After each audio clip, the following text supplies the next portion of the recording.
Life's big decisions aren't always easy, but you don't have to figure them out alone. Psychic Source connects you with trusted psychics who offer real insight, not just predictions. Whether it's love, career, or life's big questions, you'll get honest, judgment-free guidance in a private, safe space, anytime, 24/7. And if your reading doesn't feel right, it's free. Take control of your future. Get a reading for just 83 cents per minute, plus 3 minutes free. Visit PsychicSource.com and use promo code HELLO25 to get started. Psychic Source, insight when you need it most. Kick off summer with Memorial Day savings at Lowe's. Right now, get 5 Scott's Naturescapes 1.5 cubic foot mulch bags for just $10. Plus, get up to 40% off select major appliances and save an extra $50 on every $500 you spend on select major appliances $396 or more. Lowe's, we help, you save. Valid through 5/28. Mulch offer excludes Alaska and Hawaii. Selection varies by location. While supplies last. See Lowe's.com for more details. Blog Talk Radio.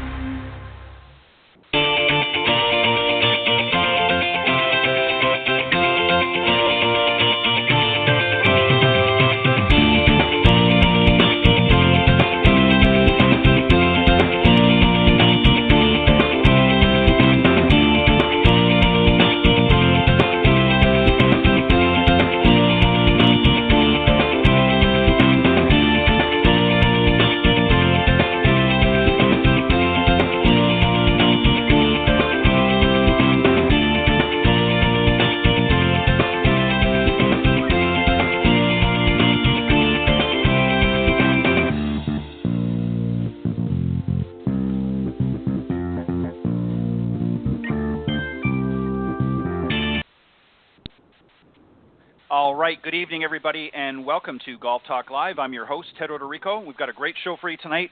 We're going to be starting off, as always, every week with another great round of Coach's Corner here in just a moment or two, and I've got two great professionals on the panel tonight, Bill Abrams and Chuck Evans. Of course, have been on the show many times over the last number of years since we've been doing the broadcast, so I know that they'll bring their best as they normally do. And then a little bit later on in the broadcast, I'm going to be joined by my very special guest, very well-known, legendary golf announcer and known as The Voice, Mr. Peter Kessler, is going to be joining me on the second half of the show, so very excited all the way around tonight.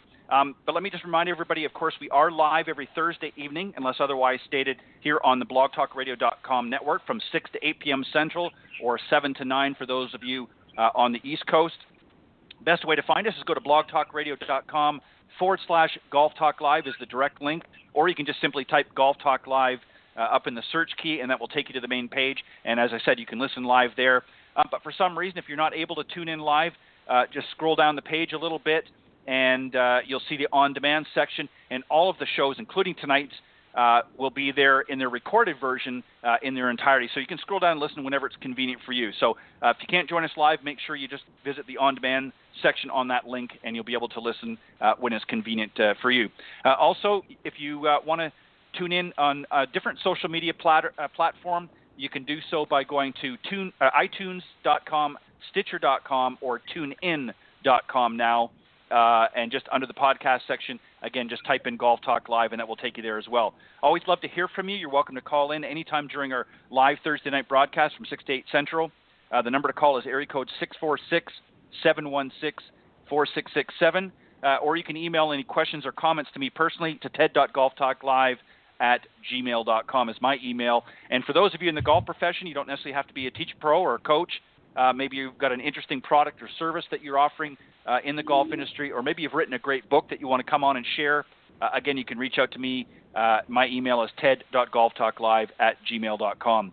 Always update the show, of course, on other social media platforms, Facebook, under my personal page. Also under Golf Talk Live blog is the link on Facebook for the homepage for this program. You can also follow me on Twitter at Ted and Buck CEO, CEO in capital letters, and also on LinkedIn.com under my personal name, Ted Odorico, and it's Odorico. And you can follow and get some updates on the show through LinkedIn as well. As I said, we've got a great show tonight. We're going to start things off with Coach's Corner panel. Let me just introduce the guys, and then I'll bring them on, and we'll start our discussion for tonight. Bill Abrams, of course, he's been on many, many times before. He's a PGA professional and owner and director of instruction for Golf Solutions Academy up in Balmoral Woods in Crete, Illinois. Also, Golf Channel Academy with David Impastato in Heron Bay, Coral Springs, Florida. You'll find him in the winter months down there. Also on the panel, Chuck Evans, Golf Magazine's top 100 teacher, also a Golf Digest top teacher in America, as well as a top 50 growth of the game teacher, and also the owner of Chuck Evans Golf. He's also now here coming due any day now. He's going to be the director of instruction, just a hop, skip, and a jump from where I am over at Emerald Bay Golf Club down in beautiful Destin, Florida. He's going to be taking the position there in just, I believe, a few short weeks. But anyways, we're excited to have both of them on the show tonight. So, Bill and Chuck, welcome to Coach's Corner here on Golf Talk Live. Thanks for having us. Hey, Ted. Thanks for having us so much. All right. Not a problem, guys. Always glad to have you on the show. As I mentioned to you both off air, given that we're on the cusp, if you will, of the Masters tournament, we're under just finished up the first round, if you will, the Thursday round, of the 2018 Masters tournament. I thought that we would throw some questions in there that sort of evolve around the Masters, or certainly major tournaments in general. And if you don't mind, Bill, I'm going to start with you, and then Chuck, I'm going to get you to chime in as well, and then I'll flip the roles as we go along through the questions. The first one I want to ask you, Bill, is this. The question for most professionals are asking themselves is, how do I peak for the Masters? What's the right and wrong way to prepare for the first major of the year, or is there one? What are your thoughts there?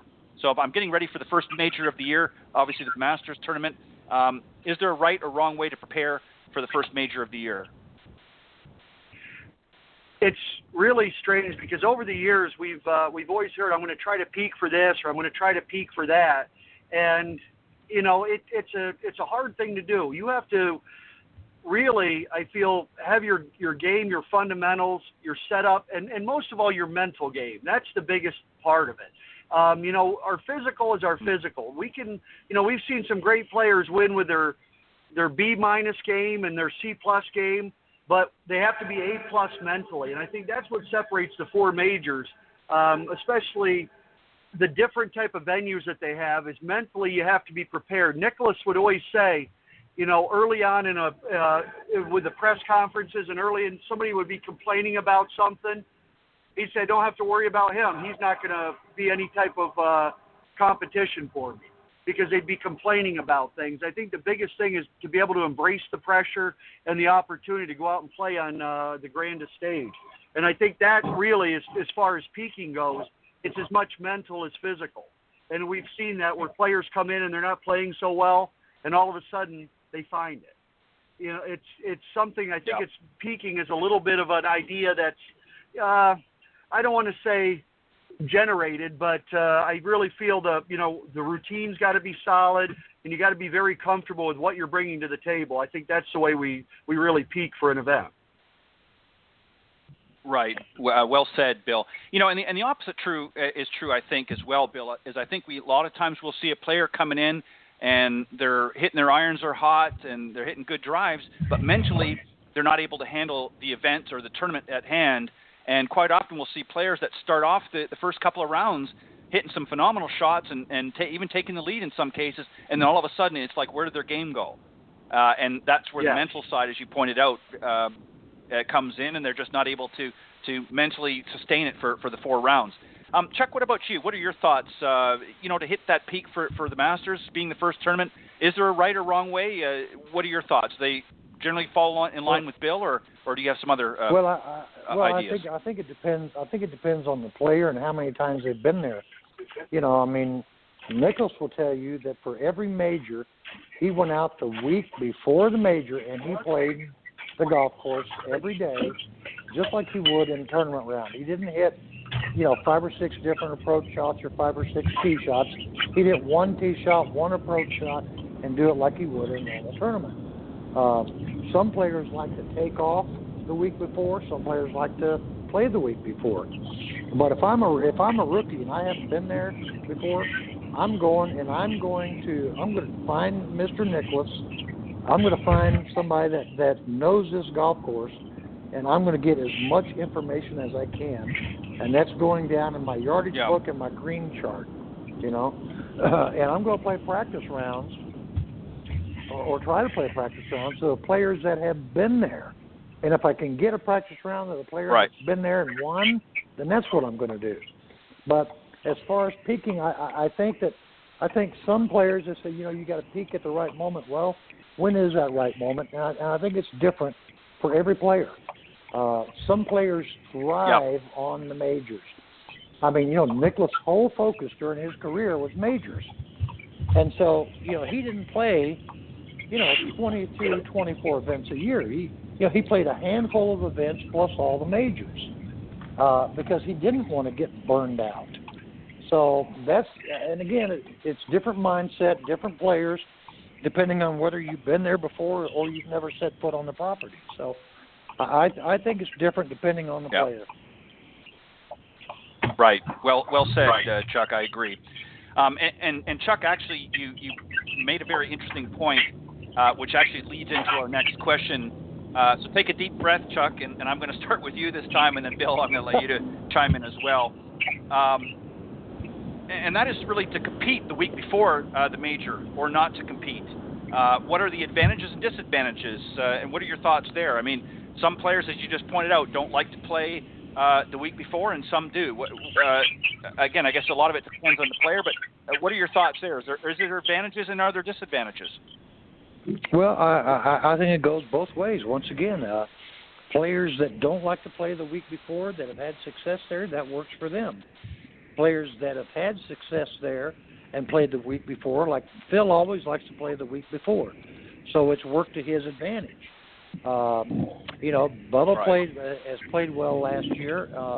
I don't know where he's standing on the leaderboard, but he's won twice this year, so you'd think he'd coming in, he had a hot hand. But again, that's not always the case. It's like a player who goes out and shoots 58 or 59 one day.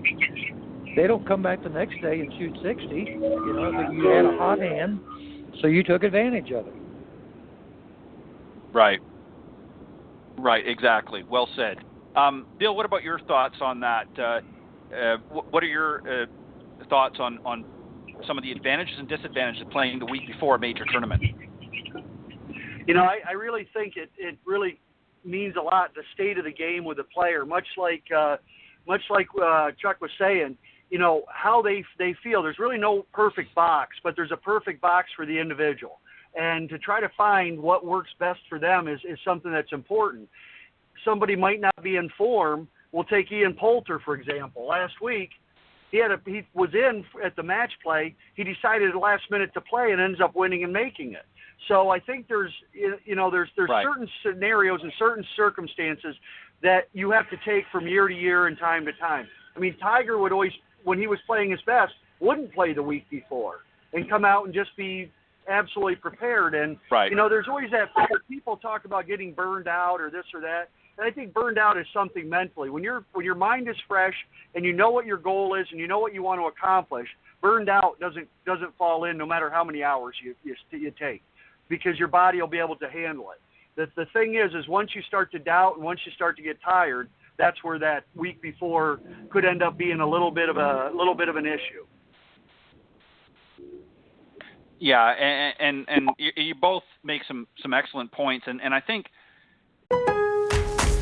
Kick off summer with Memorial Day savings at Lowe's. Right now, get 5 Scott's Naturescapes 1.5 cubic foot mulch bags for just $10. Plus, get up to 40% off select major appliances and save an extra $50 on every $500 you spend on select major appliances $396 or more. Lowe's, we help, you save. Valid through 5/28. Mulch offer excludes Alaska and Hawaii. Selection varies by location. While supplies last. See Lowe's.com for more details. Again, obviously it depends on the individual player. Some players, need to have that competitive juice flowing, the week before. Others may travel back to maybe a home course or a practice course that they like to work out some of the kinks and the bugs, if you will, before they fly in or drive to Augusta. So, I think it works either way. And again, as Chuck, as you pointed out, if a player – that has done well, let's say at Augusta National, who, is going to want to plays the week before, then he's going to keep that pattern. And somebody that has the opposite effect, they're not going to jinx things, if you will. And Tiger and Phil are sort of polar opposites when it came to that. Tiger, a lot of times would play.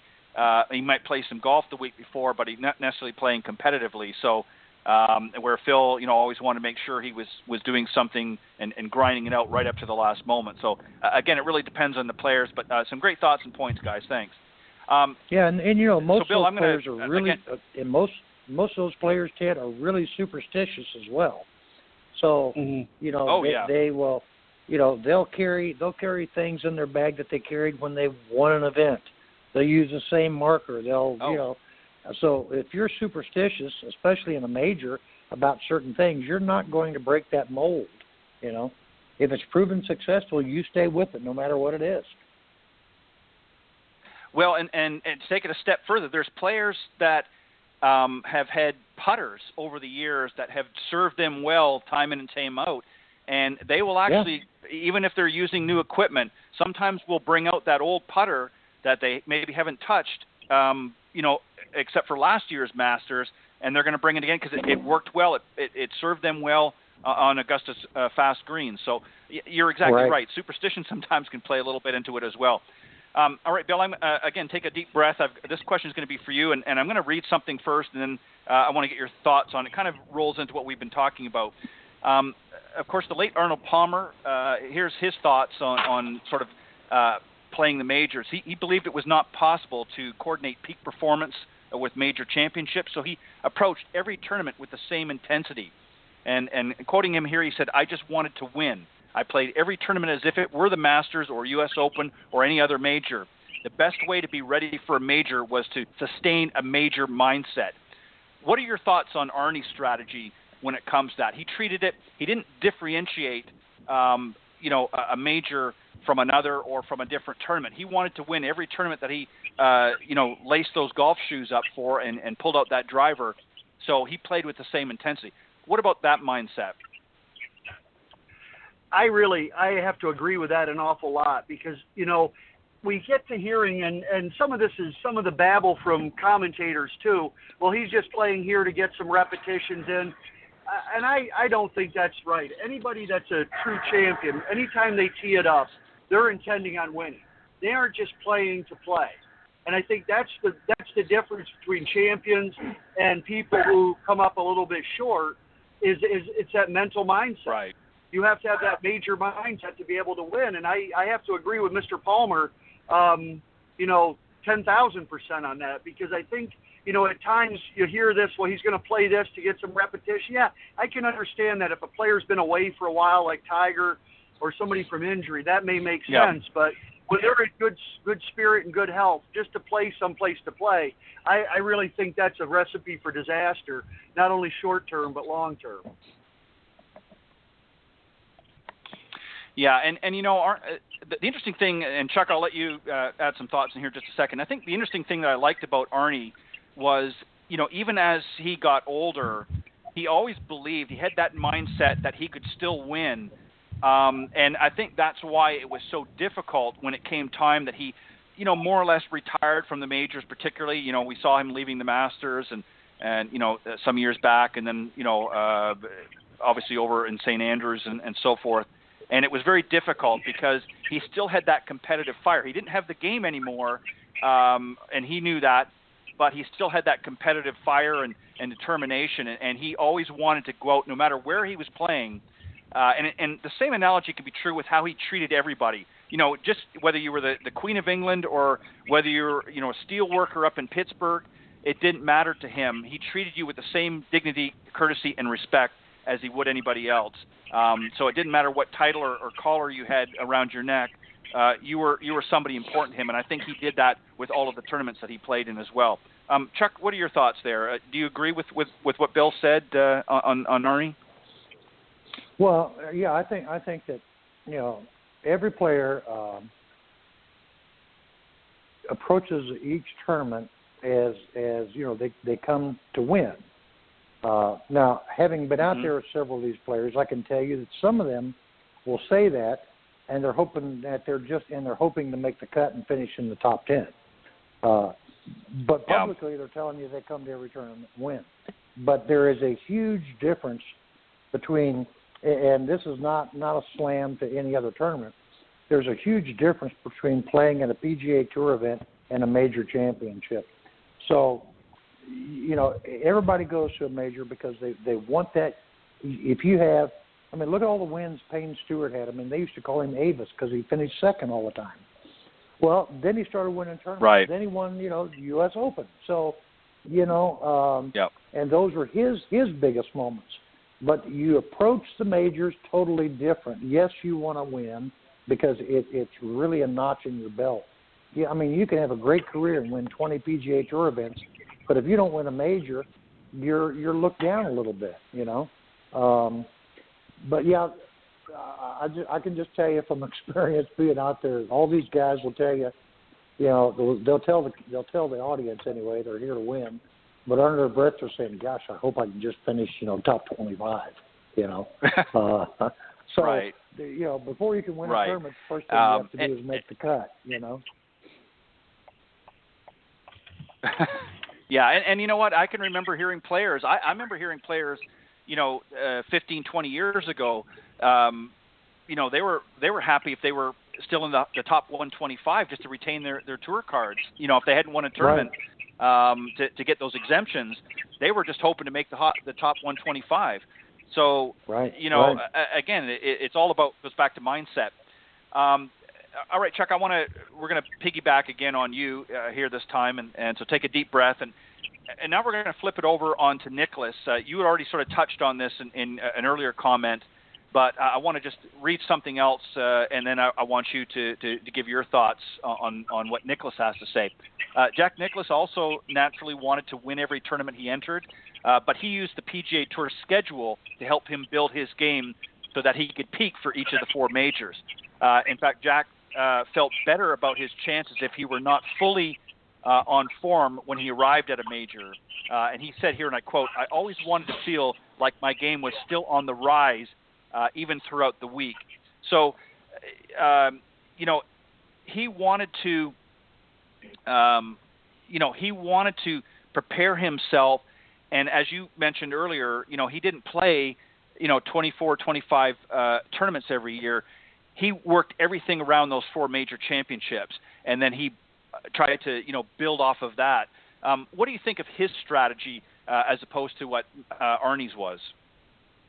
Well, yeah, that's exactly what I was saying earlier. Jack, his sole focus was major championships. If he could have only played 4 events a year and got away with it, that's probably all he'd have done. But, yeah, you use the schedule to your advantage.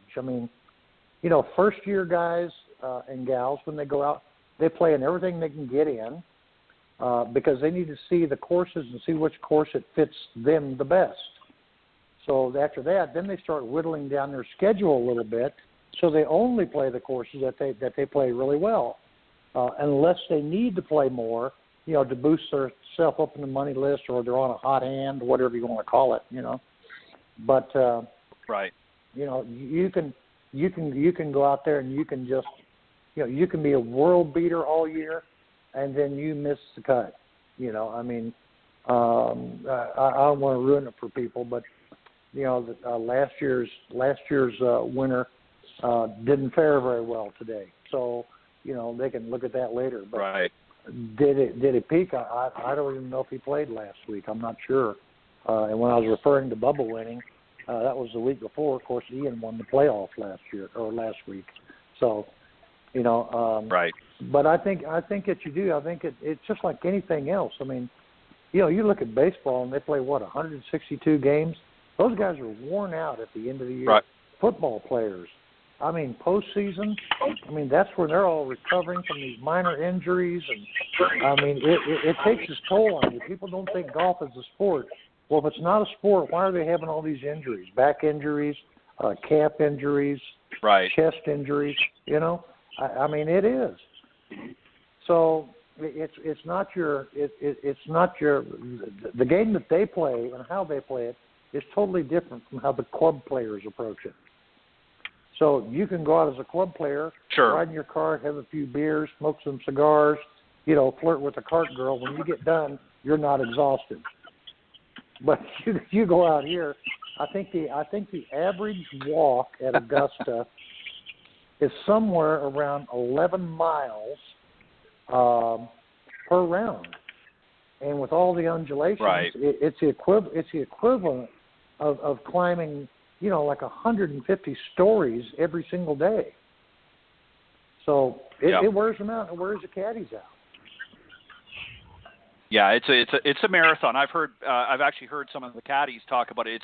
It's like running a marathon. And then on top of that, the mental game's got to be engaged in order to think their way, and that can be very difficult. When you're hitting those last few holes, that last stretch of 3 or 4 holes, and you're physically, starting to feel, And I know these guys, most of them are in good shape, but there's a few guys out there that, that aren't the young guns anymore, and I'm sure it takes their toll. I mean, we saw Freddie out there today, and Freddie's still in pretty decent shape, but he's one of the older guns, and I'm sure he feels every ache and pain going up and down those hills. Bill, what about your thoughts on Nicholas's strategy as opposed to Arnie's? Sorry, go ahead. Go ahead, Chuck. Finish your thought, and then I'll turn it over to Bill. No, that's all right. Go ahead. Yeah, you definitely see that part of it too. Bill, and go ahead. That goes, yeah. That I see that angle of it and going towards peaking. He's always working to get better.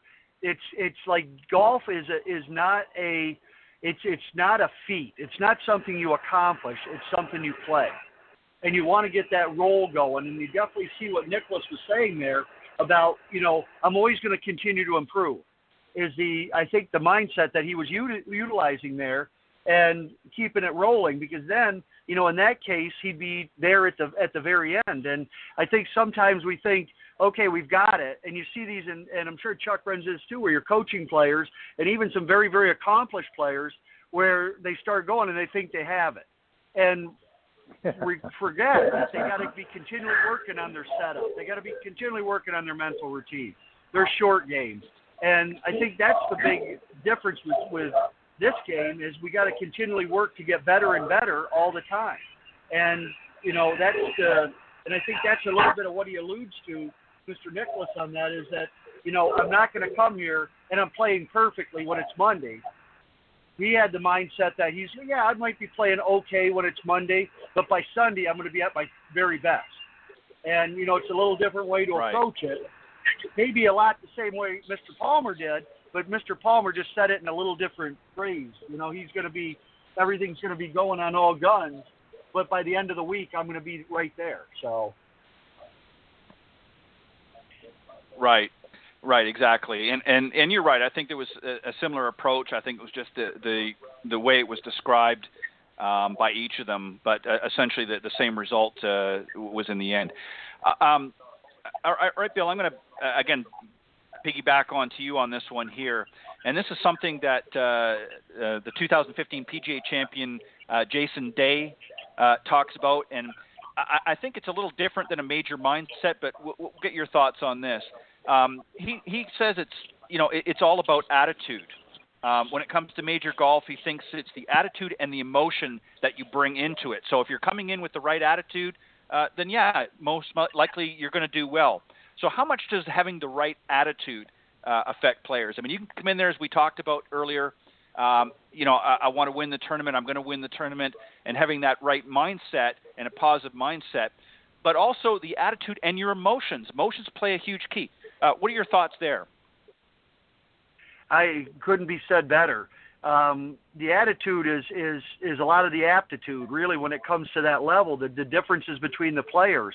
Referring back to what I mentioned earlier, when Mr. Nicholas would say somebody would be complaining about the speed of the greens or the length of the rough, check him off. And he'll rightly say that, check him off the list, because it's the attitude. You have to embrace the opportunity and enjoy yourself, because if you don't, it's going to be a miserable, really, 2 days, and then you're going to be trunk slamming it and heading on back to home a little bit early. The attitude is so much of it, because it's the positive. you have to look at things through a positive rose-colored glass, because if you're looking at it from a negative, and I can't do this, and I don't want to do this, pretty soon you're going to tie yourself up in knots, and mentally you're going to be a mess. And, that's something that you absolutely have a lot of control over, is your thought process. Yeah. And Chuck, what about emotion? I mean, obviously you have to have the right attitude, and I agree with what Bill said, but emotionally as well. If a player comes in and they're emotionally, not engaged, or they're, maybe thinking about something else that's taking, for instance, if you go back several years ago, when Phil Mickelson's wife was, I don't remember what child it was, but they were having a child, and she was just about due. His mind is there. And then, fast forward a few years after that, she was having some issues with cancer. So that's got to churn up the emotions. How does that affect some of the players coming into a major tournament like this as well? That's got to have some negative and maybe positive effects as well, depending on the emotion. Yeah, well, you've got to, the first thing you've got to do is keep all of your emotions in check. I mean, that's coming into it and during it. I mean, if you go out and you make double on a hole, you've got to, man up and forget that hole. You got to move on to the next hole, because if you keep thinking about that double, you get down pretty darn quick. So you got to keep your emotions in check on the course too. Not too high, not too low, but just stay kind of level with it, And I know it's easy to say, it's a lot harder to do, especially with younger golfers, junior golfers, high school, college. I mean, they're on an emotional roller coaster the whole round. They make a birdie and they're on cloud nine. They make a bogey and they bury their heads in the sand. And again, those are the differences between the world's best players and your good tour players and your good amateurs. Is the best players in the world are able to throttle their emotions for that time and space that they're in right then, regardless of what's going on home or what's going on around them. After the round's over, then they'll go right back to thinking about that. But you've got to keep focused on what you're doing, because if you don't, it'll get away from you pretty darn quick. Yeah, and I think it's important too, having a supportive partner. One of the things that, always impressed me, besides his obviously incredible golfing career, about Jack Nicklaus was, he always talked about Barbara Nicklaus, about how, not only did she handle things back at home, so that gave him a sense of ease and confidence that things were being taken care of, but she was always supportive in what he was doing and how he was, handling himself. And I'm sure, like every situation that you have ups and downs, when he wasn't playing well, I mean, I'm sure it was very difficult. But having that strong partner there to keep those emotions in check and help you sort of prop things up in the difficult times is also equally important as well. And I think that plays a major factor with any player, but particularly the ones that are married out there. Chuck, again, take another deep breath. I'm coming back to you on this one. I think it's your turn to go back to back. And here's the scenario here. If I'm an analyzing guy, if I'm someone that analyzes everything and I'm coming too much from a practice perspective or analyzing mode coming into a tournament like the Masters, how do I then switch into playing mode? So I'm coming and I'm one of these guys that analyzing, like a Nick Faldo, let's say, that's always analyzing, tweaking and adjusting things. But now I'm at the Masters, I've got to switch into play mode. How do I do that? How do I mentally, or what do I say to myself? Say, okay, now it's time to play the game, not practice. Well, they do that each and every week, regardless whether it's the Masters or not. Monday, Tuesday, Wednesday is when you're analyzing. You're working on whatever you're working on. You've got measuring tools out there like Flight Scope, or 3D motion analysis. But, you're always out measuring Monday, Tuesday, Wednesday. But then Thursday, you got to take away all the toys, and the things that you've done the first 3 days need to carry over from there. I've seen guys at a tour event come out and warm and loosen up during the week, and they may hit balls for 15, 20 minutes, and then they're out, doing practice rounds. I've seen other guys out there that will stand on that range for 8 hours every single day and do one practice round. Mm-hmm. So, again, it's kind of up to the individual, but again, that's part of the emotional part. You have to turn that stuff off. The only analyzing that you're doing when you're actually in the play mode is you're getting your yardage, your windage, your type of line, where you want to hit the shot and what shot shape. That's the extent of the analyzing. Right. Well said.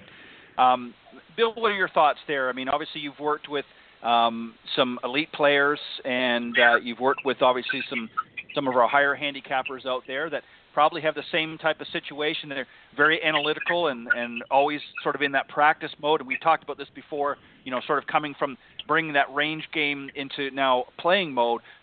What do you suggest? What are some of your thoughts on making that transition? Well, let's go to the high handicapper first. We have to build some practice in that's game-like practice, utilizing the routine, hitting 4 or 5 shots and scoring those 5 shots with different clubs, things like that. So you make your practice more like the play.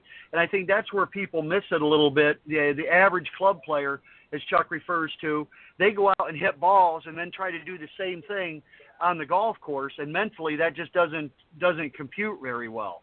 So we have to build that little bit of practice or some skill building, but there's also some confidence building for the course, because if we don't do that, you're going to end up in a really bad spot. You're going to be out there playing golf swing instead of golf.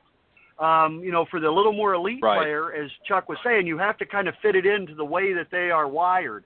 Their learning type. Are they visual? Are they audio? Are they feel? Are they very analytical player? And then we can kind of foster the things that they have to analyze. When they're maybe we have a setup key for them that they can be very, very set on, so they know that they're trying to perfect that as opposed to the swing itself. And I think that's one of the things that we have to look at. Everybody wants to have that consistency when they move through, and truly thought there's only 2 things a person can do consistently in this game: is stand up to the golf ball consistently, correctly, and think consistently. Those are the only 2 things we can really do. Mm-hmm. The swing itself is built from those 2 areas, and we need to really try to make the practice and the play almost overlap one another. Yeah, I agree totally. I think a lot of it, guys, boils down to this: is you've got to learn.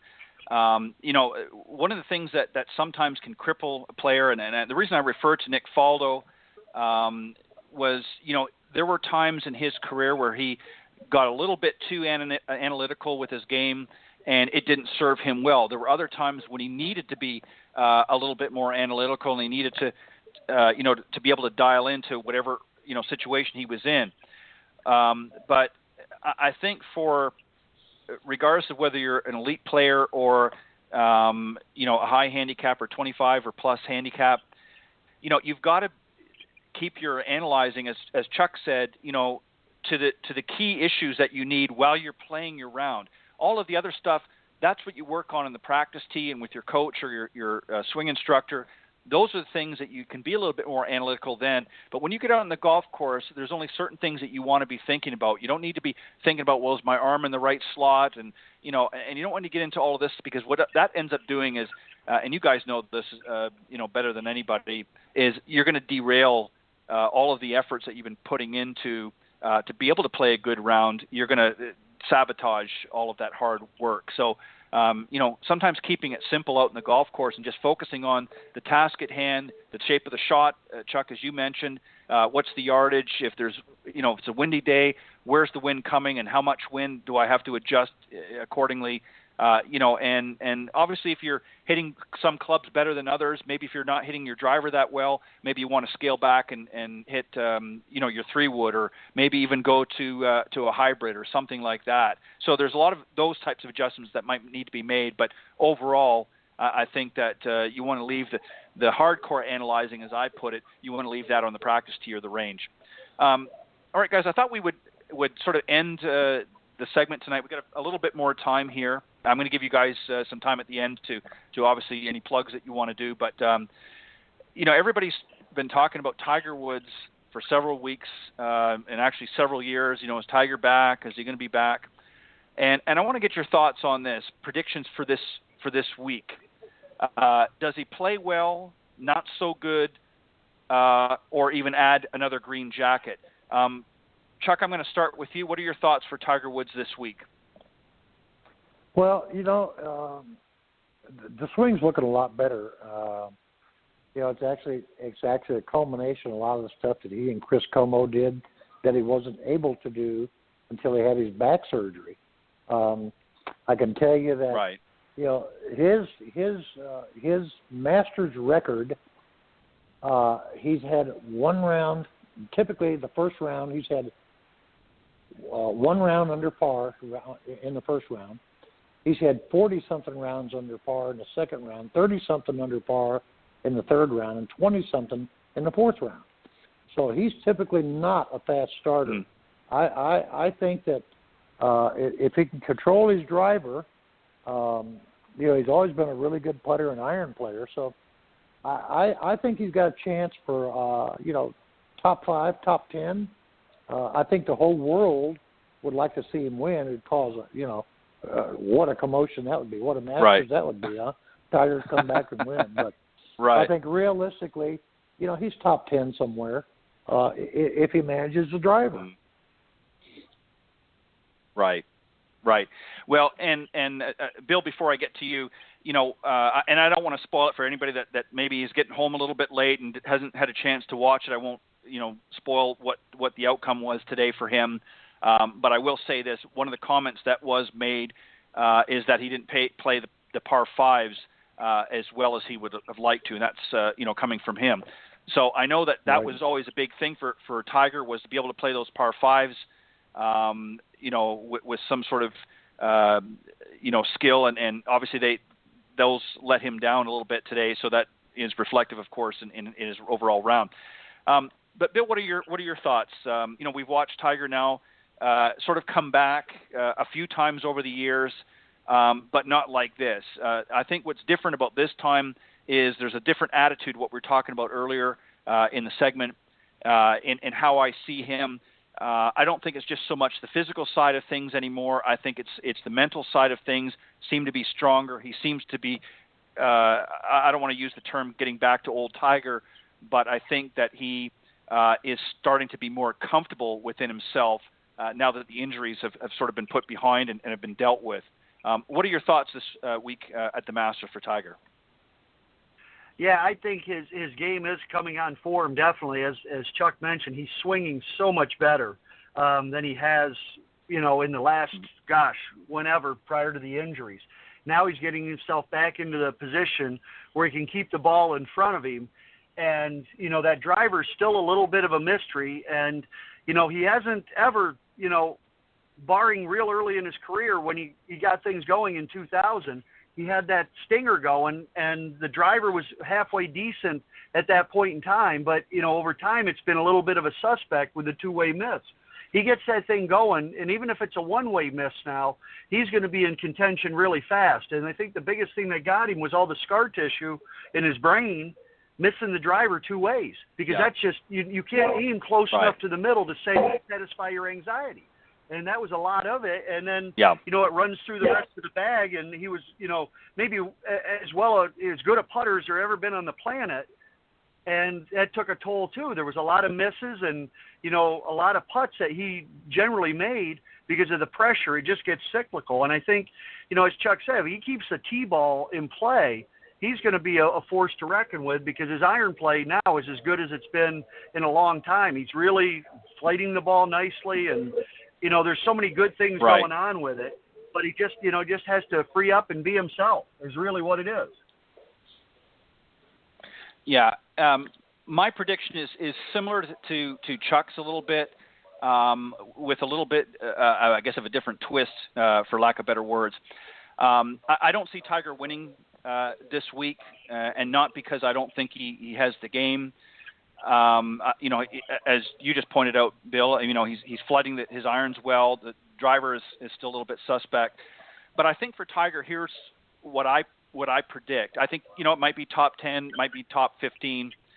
But he's certainly going to do well, I think, overall through the tournament. I think as the tournament goes, unless something really falls apart, I think you're going to see him. He may not necessarily get into contention.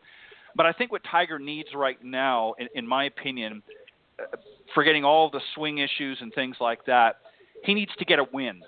And I don't think it's going to happen with a major. I think he's going to need probably 2 wins before he wins another major. And the reason why I say that is I don't care how your mindset is. I don't care how strong or mentally you are. If you haven't won a tournament at this level for a long period of time, I'll use Freddie Couples as an example. Freddie had a stretch there where he hadn't been winning, and I remember how emotional he was, and I don't remember the year, but he won the Shell Houston Open, and literally when he was being interviewed, broke down because I don't think in his mind he felt he could win.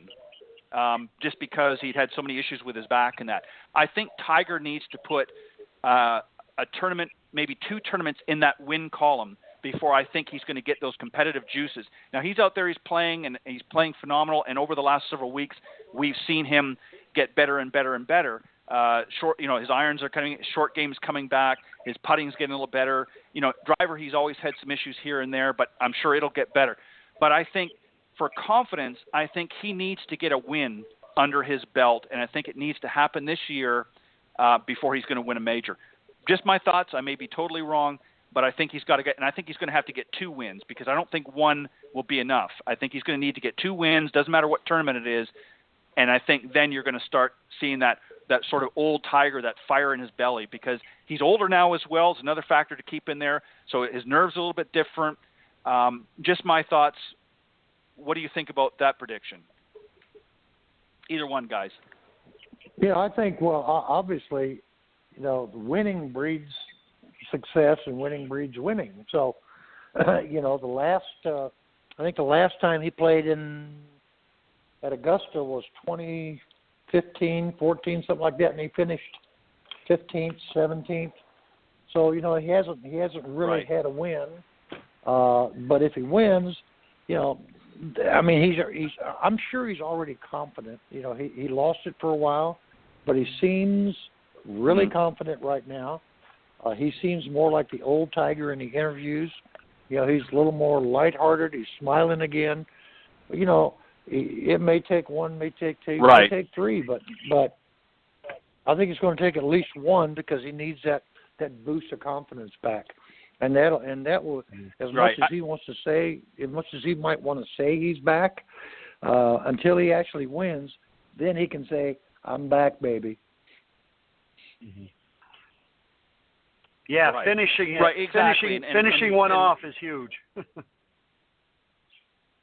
Yeah, I think it is, and you're right. I agree with you, Chuck, and I don't want to take away from what he's done. I mean, I certainly have a much better. I mean, he's come back.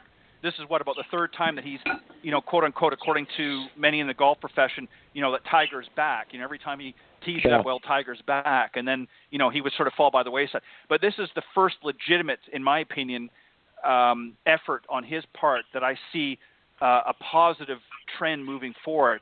So I think he is back in the sense that he's healthier, he's ready to play, his game is help building confidence. But I really think he needs to get 1 in the W column before you really start to see things take off. And I think until he does that, he's certainly going to continue to improve, and at some point he's going to win.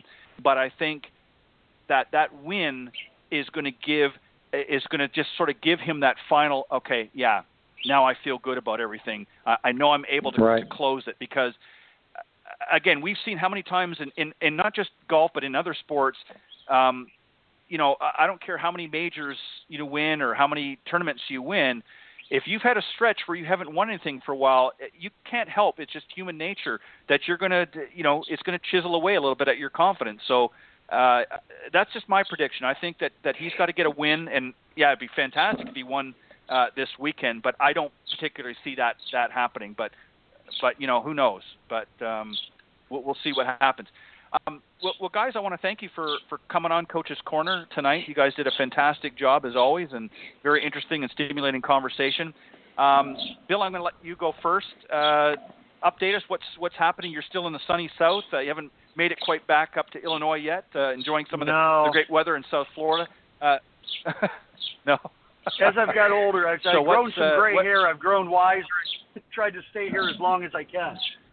No, I head out. I'll be available in Chicago.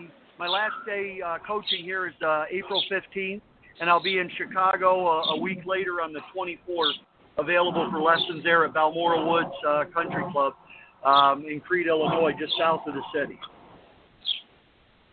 Okay, so for those that want to reach out to you, how do they go about doing that, Bill?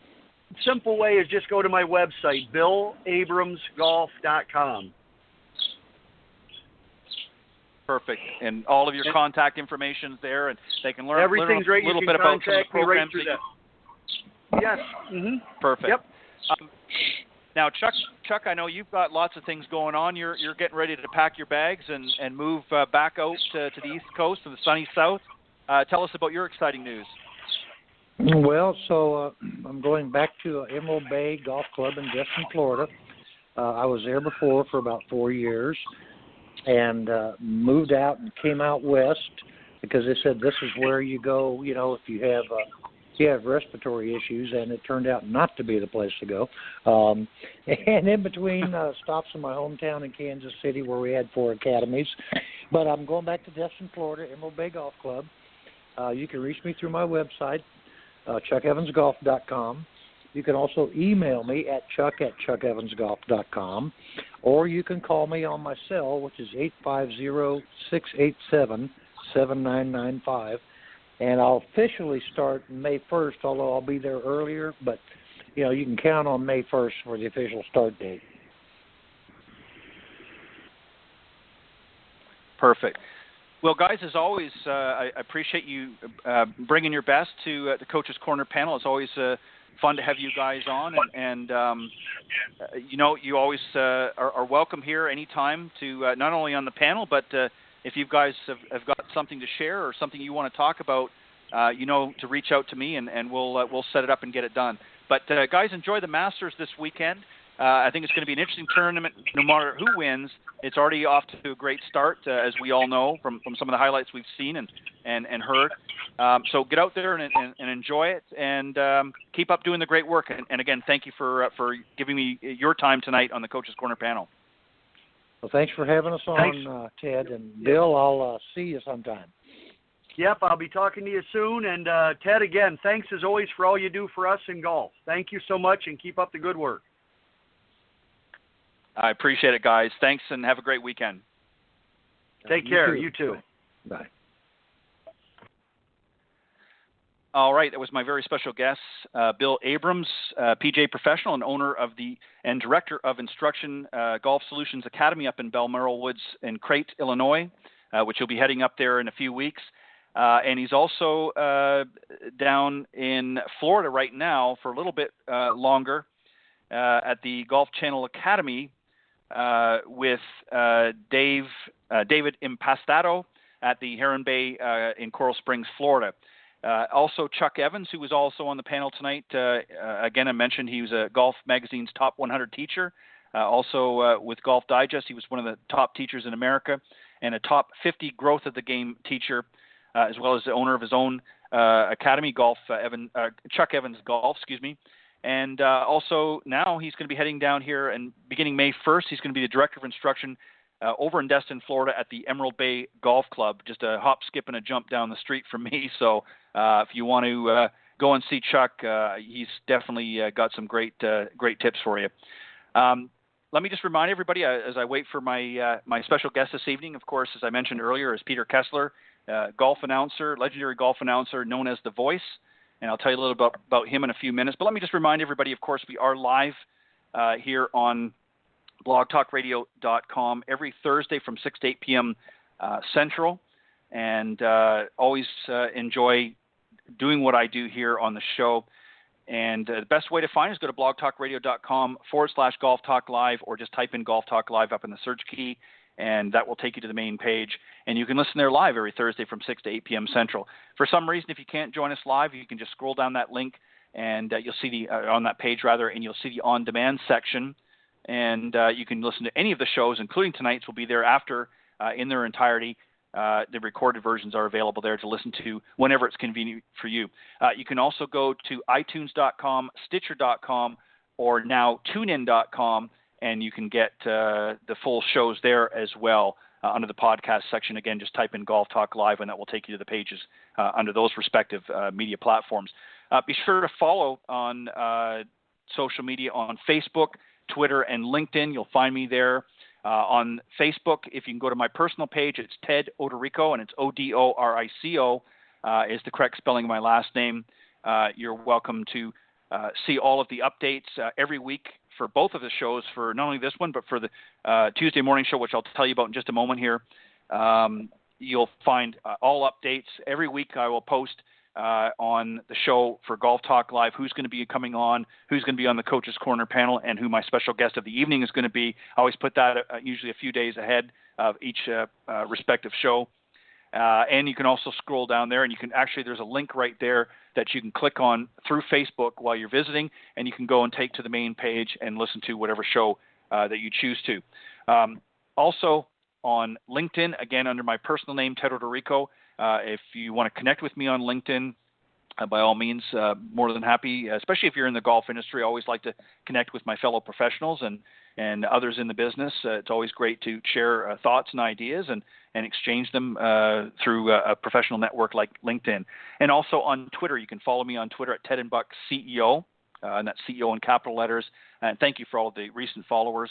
And for some of the great messages that I've been receiving through Twitter as well. Thanks, guys, for all of your continued support.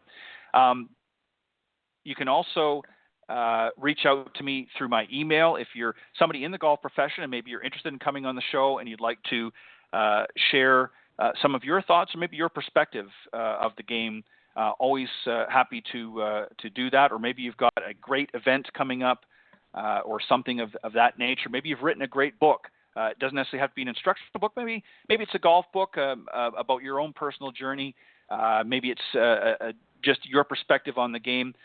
Reach out to me through my email. My email is ted.golftalklive@gmail.com, and I'll take a look and maybe we'll work something out and have you come on as a guest one evening on the show. I'd love to have you.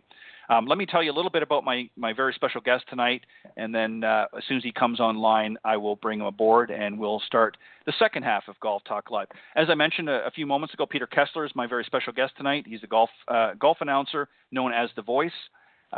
He was the voice for HBO Sports from 1990 through 95, narrating Peabody, Ace, and Emmy Award-winning documentaries, including When It Was a Game, When It Was a Game 2, the boxing trilogy In This Corner, and The Sweet Science. He was the premier talent at the Golf Channel from 1995 to 2002 and hosted, wrote, and produced over 1,300 live one-hour episodes of 4 different shows: Golf Talk Live, of course, Academy Live, Viewers Forum, and, of course, Masters Highlights. An active fixture in the golf industry, Peter has been featured in multiple golf publications around the world, including cover stories in Golf World and Golf Week. His expertise and historical acumen was the subject of a 10-page profile and interview in Golf Digest. Additionally, Peter has produced programs for Callaway Golf, Adams Golf, Gary Player Golf, and, of course, Bobby Jones Golf. The first voice on the PGA Tour Network, Peter also wrote and hosted a daily show from 2005 through 15. His podcast on iTunes, which I'll tell you about in a second, was rated the #1 golf podcast for 2014 and 15, continually sought after for narrating work. Peter has provided voiceover talent for American Express, the NBA, the USTA, and the Boys and Girls Club of America. And as I mentioned, his podcast, Reading the Break. Reading the Break is a free podcast woven from the history of the game and hosted masterfully by a masterfully storyteller and renowned golf historian. Of course, I'm talking about Peter Kessler. So we'll wait a moment for him to come on board, and then we'll begin tonight's discussion. I see he's here, so let's welcome aboard, and let's get started with tonight's very special guest, Peter Kessler. How are you doing, Good fellas? evening, Peter, and welcome to Golf Talk Live. It's great to be with you. What a day to be with you. Oh, fantastic. I'm assuming that you've had a chance to watch a little bit of the Masters today. I don't think I missed much. No, it was one of the really one of the great opening rounds in a lot of ways, because pretty much everybody except for Justin Thomas, who's a couple over, and Jason Day, who's 3 over, just about everybody's in this thing. And here we have Jordan Spieth, who found his putting touch last week, and he was just absolutely brilliant and got very, very aggressive. But it was an absolutely perfect day of golf, because everybody pretty much that you hoped would play well played pretty well. Yeah, exactly. And, I was mentioning earlier to the guys on the panel discussion, we talked a little bit of Tiger, and I'm going to talk to you about Tiger a little bit later on in our segment. But, they mentioned that, he wasn't really comfortably playing the par fives in today's round, which I know has always been a big advantage for him to be able to do that. I didn't get a chance to watch him play today. I'm going to watch some of the highlights after we're done here tonight. But what were your thoughts on what you saw him play today? Well, I have a number of thoughts.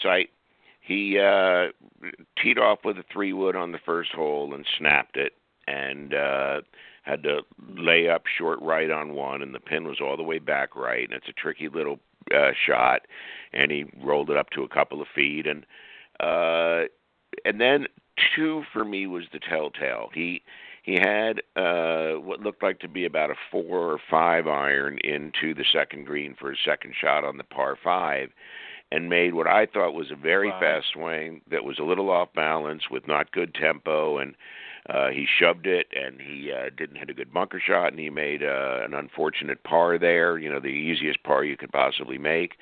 And so I thought he was a little nervous when he started his round today. And then the first key thing that happened was actually not a good thing. He made a beautiful birdie on 3, almost drove the green, and left himself the shot up the length of the green, which is what you want from the left side to that pin, and still had a tough putt and barely breathed on it and made it. But then he missed 3 very makeable putts from inside of 10 feet, on 4, on 5, and then on 6 for birdie, which was the putt that you'd most want. If you had to have a 6-footer, this is the one. It was uphill with a little right to left in it, and that put him behind the 8 ball. And when he hit, he had a bad second shot on 8, and it was, from a strategic point of view, really, really sloppy, and the best he was going to make there was par, because he left himself an impossible angle for the pitch. And it took him a while to settle down, and he never quite fully settled down, but then he did, I'm sure, like millions of other people around the world who are watching Tiger on the 12th hole today, when he made that swing, it didn't look good, and it goes in the water, and all of a sudden now he's got 20 feet for bogey. And people are sitting at home, and they're watching this, and they're saying, my weekend is over. He's going to make a double. He's going to go to 4 over. He's going to slop it around and make one more bogey coming in. He's going to shoot 77. And do I really have any interest in watching tomorrow? Millions and millions and millions of people. And then he did the thing that Jones did. You think of Bobby Jones in 1929 at the U.S. Open at Winged Foot. He came to the 72nd hole, and he had made 2 sevens, and he'd had a 7-shot lead, and now he's got a 12-footer, a really tough one, left to right, downhill, and it's got to be so perfectly gauged that if the hole was just a circle, it needed to stop in the center of the circle. That's how perfect it had to be. And he knocked it in, and then he wins the playoff of 36 holes by 23 shots. And, what Tiger and Jack used to always make the 5-footer that was critical, or he would hit the critical shot, the one iron against Darnold in '67 at Baltusrol that people don't talk about on the last hole very much, but he got it up and down from 218 yards uphill and broke the Hogan scoring record. So just key things that either kept rounds together or closed things out. But I think there's no way to overstate how important the bogey putt was, and then you're certain from an emotional point of view that he's certainly going to go ahead and birdie 13, and he's going to turn it around the corner, and he doesn't, and he makes a 5. And then on a hole that you don't necessarily think he's going to make a birdie 14, he goes ahead and makes one, and then he has a bad 15th hole, and then he hits a stunning shot at 16. So it was a real Jekyll and Hyde round. But if you think about it, he ended up going 2 under the last 5 and only going to 3 over on number 12 instead of 4 over. So, so actually for the last 6 holes, he was 2 under par, and neither of them on the par 5. So it was a very curious round of golf. And if he had just made a few putts, it could have been a 2 under round easy. And I look for him to play really well on Friday. I think it, for a lot of people who bet on him, for example, I'll bet we're thinking halfway through his round, I should have let Tiger get one major championship under his belt this year before I bet on him.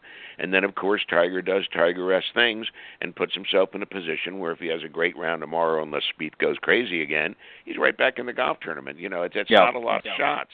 So it was a curious round, but I think he got the bugs out of his system. I think he got the butterflies out of his tummy to a large extent, because you want to feel some, but you don't want to feel a lot.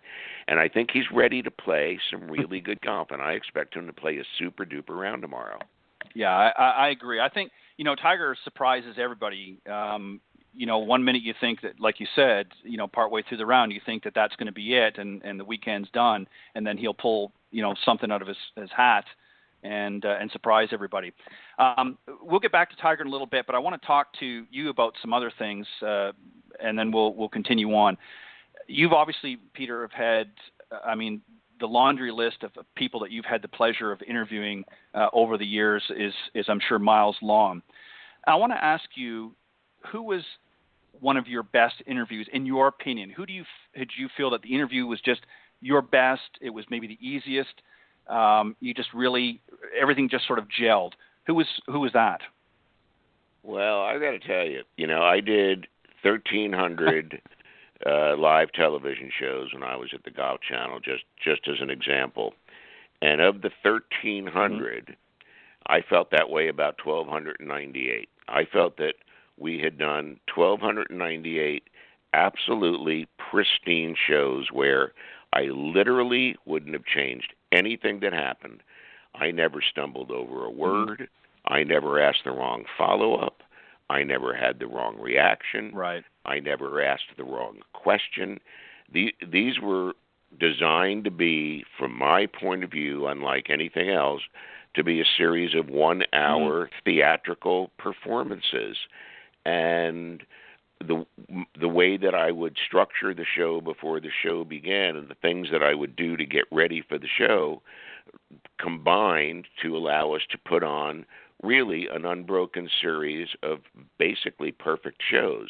There were 2 that I regretted with Tim Fincham and Arnold Palmer, and they weren't perfect shows. But so of the 1,298, I would say that, in terms of ones that are particularly memorable, because we had a saying, not all golfers are interesting people. It's not like having Johnny Carson's job and you've got Don Rickles coming on. You don't have to do anything. I remember once when Rodney Dangerfield was on Carson's show, and he sat down and Johnny said, "Hello, Rodney," and then Rodney did 7, 8, 9 minutes unbroken.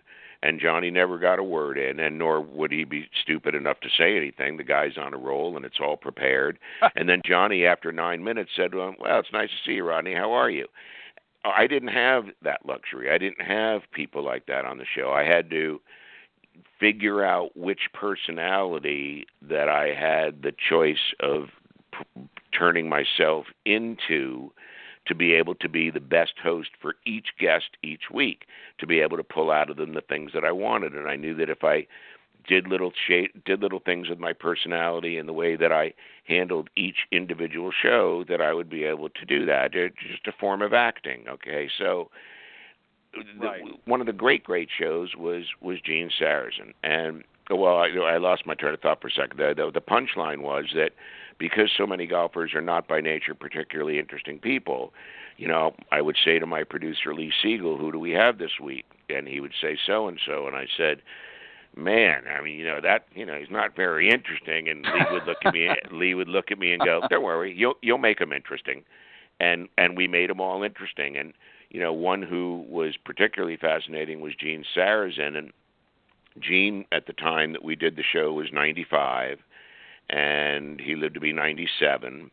And he was born in 1902, the same year as Bobby Jones, and he got married in 1925, the same year as Bobby Jones. And in 1922, Gene won the U.S. Open as a 20-year-old, and Jones as a 20-year-old finished second. And they were obviously therefore contemporaries, and they were friends, and they were rivals, even though Jones, certainly by Sarazen's admission, eclipsed anything that Gene did over the course of his career, which was a pretty heady career.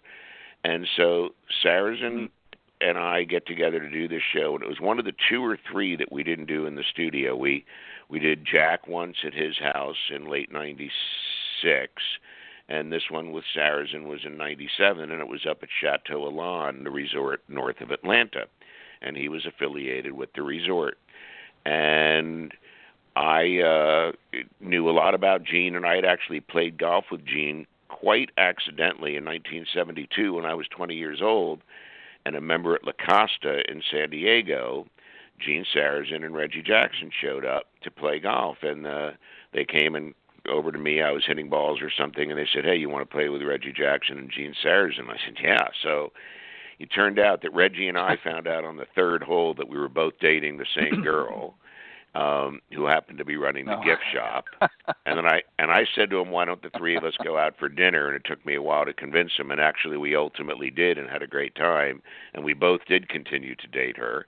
And at that point, when I was 20 years old, I was already deep into golf history. I had been reading since I was 13 or 14, and I knew Gene Sarazen. I knew everything that there was to know about Gene Sarazen then, and then all those many 25 years later, when I actually interviewed him on television. And so Gene and I played together, and I knew so much about him. And, golf wasn't as popular a game, certainly at that time in the early 70s, as it is today in terms of the way that it spread, in terms of being international. At that time, you had Gary Player. Now you have players from all over the world. It was just a different time, and people didn't really go to golf tournaments in those days. I went to so many, and there was nobody there. And so Gene and I played in 1972, and I remember he shot par, and he was 70 years old. He had just turned 70 that February, and we had a great time, and I peppered him with questions. And so 25 years goes by, and now I'm going to interview him on television. And I didn't even bring up the fact that we had played golf before, because he'd played with 8 million people, and he would have said, yes, I remember, if he didn't remember. And so here's one of the stories he told us. He told me that in the mid-1920s, when he lived in Harrison, New York, which was about a 40-minute train ride into New York City with several stops along the way, he used to take the train from Harrison into New York City to see his manager and to do other things in the city where he had many friends. One of the stops on the way from Harrison to New York City then and now on the same train line was Pelham. And Gene figured out that at Pelham, if he took the one that got to Pelham at 1:15 after he'd already gotten on the train in Harrison, that the girls who were made up the Ziegfeld Follies showgirls were all getting on the train because their housing was all paid for in Pelham. They would get on the 1:15 to go into the city and have rehearsal and then do the show that night. So Gene started taking intentionally, without needing to go into the city, the train that pulled into Pelham at 1:15. And there was a particular blonde that, in his words, wouldn't give him a tumble. And he said, I tried so hard, and he said, and I looked as good as I could, and and he said, and I got off the place. He said, as soon as the train pulled in, I got off so I could talk to her as she got in, and she just wouldn't give me the time of day. And so he said, 60 years goes by. Now it's 1985. And he said he's playing in the Bob Hope tournament as a celebrity, and at that point he's 83 years old. And a man comes up to him and says that there's a woman who would like to meet him. And Gene Sarazen said, what would a woman want with an old man like me? And the fellow said, well, she insisted on meeting you. And so they left the final green and they went up into a special area behind the green that was reserved for VIPs. And he says hello to a blonde woman who wanted to meet him. And she said to him, Mr. Sarrazin, do you recognize me? And Gene said, well, I looked her over, and he said, I didn't recognize her, and she was still a beautiful woman, even though she was getting older like me. And she said, well, I want you to know that I'm the blonde that you used to flirt with on the train tracks in Pelham in 1925 when I was a Ziegfeld Follies showgirl, and I'd like to introduce myself. My name is Mrs. Bob Hope. And he did that for an hour. He did it for an hour. Now, one of the secrets to the success of those shows was I always knew in advance what the answers to the questions were going to be. And since I always knew what the answers were going to be, I could time out the hour in my head. I knew how long my question would be. I knew how long the answer would be. So I knew how many questions I could get in over the hour because I knew how it would time out. And unlike a Broadway play where you have rehearsals, there was no rehearsal. And I didn't tell the other person they had to give me the answers that I expected them to, but I knew how to finesse the situation. And in Gene's case, it was one of the very rare situations where I didn't know everything and where I was actually sort of listening to where he was, and instead of either following up or segueing into my next topic, I found myself asking more about a particular incident, more than I normally would, and out of that came the story about Mrs. Bob Hope. So he was just, one of the all-time fantastic guests. And I'll tell you who else was a great guest, was Tiger Woods. The Tiger Woods that I know is so completely different from the Tiger Woods that the media seems to have been presented with. I know Tiger completely differently. I had Tiger on television for his first long-form interview when he was 20 years old. He was just 20 years old, and he had just turned pro in that previous October. And this was December, just before his 21st birthday. And we did 90 minutes together. And we had a fantastic time. And then we watched, there was a Stanford basketball game where he went to school on TV when we finished the show. So I sat with him and his agent, and we watched the end of the game. His agent pretended to root for Stanford, and Tiger kept looking at me like, I wish he would knock it off because I know he's just, doing it to blow smoke at me. Right. And then Tiger said to me, he said, do you know how to get Masters highlights? And I said, you mean like the tapes? And he said, yeah. And I said, yeah. And he said, could we watch one if I picked a year? And I said, yeah, absolutely. And he said to his agent, look, he said, Peter, can you drop me off at my house? And I said, absolutely.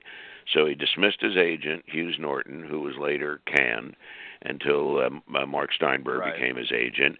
And Tiger and I went into this tiny little room, which were really just little edit bays, if you will, where someone could sit and watch a show through very sophisticated technology, even for the time, and be able to do editing on it. So we would just put the tape in, and I would just push play, and then Tiger and I would sit and we would watch a Masters highlight. Well, we got into the habit of doing that. He would call over to the studio, and he would tell my producer that, he was going to come when my show was over, and he would tell my producer what show he wanted to watch. And then Tiger would wait till my guest left, and he would pull up, and sometimes I'd have to go out and get him. And I would bring him inside, and we would go watch a show. And then he started to get into the habit of walking around the building of the Golf Channel.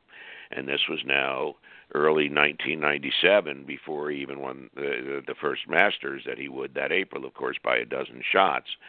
And it's amazing to think that we're watching him play today, and people are rooting for him to do it again. And here it is, 21 years later, just a full double of how old he was at the time when he did it the first time. He was 21, he's 42.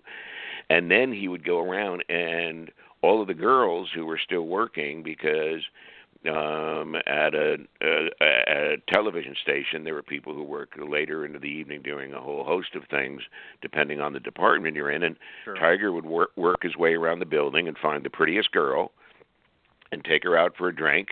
And hopefully for him, it all worked out. I mean, he was 21. He was single. He had no obligations. Girls were already crazy about him. He was very, very handsome. And he had a great open personality at the time. And it's so different than the Tiger that I've seen over the years since we've drifted apart quite a bit. I mean, we had a really good visit, but it was 10 years ago at the U.S. Open at Torrey. And when we walked for a few minutes together, I could hear bone on bone in his left leg. It was so grotesque, where he had the double fracture that finally was repaired. And so Tiger was an incredible guest. He would show up anytime I asked. One time I had Butch on, and I said, "Butch, where is he?" And he said, I think he's at McDonald's. And I said, "Tell him to eat it in the car and come on over." And it was like 7:45, and the shows were always live at 8.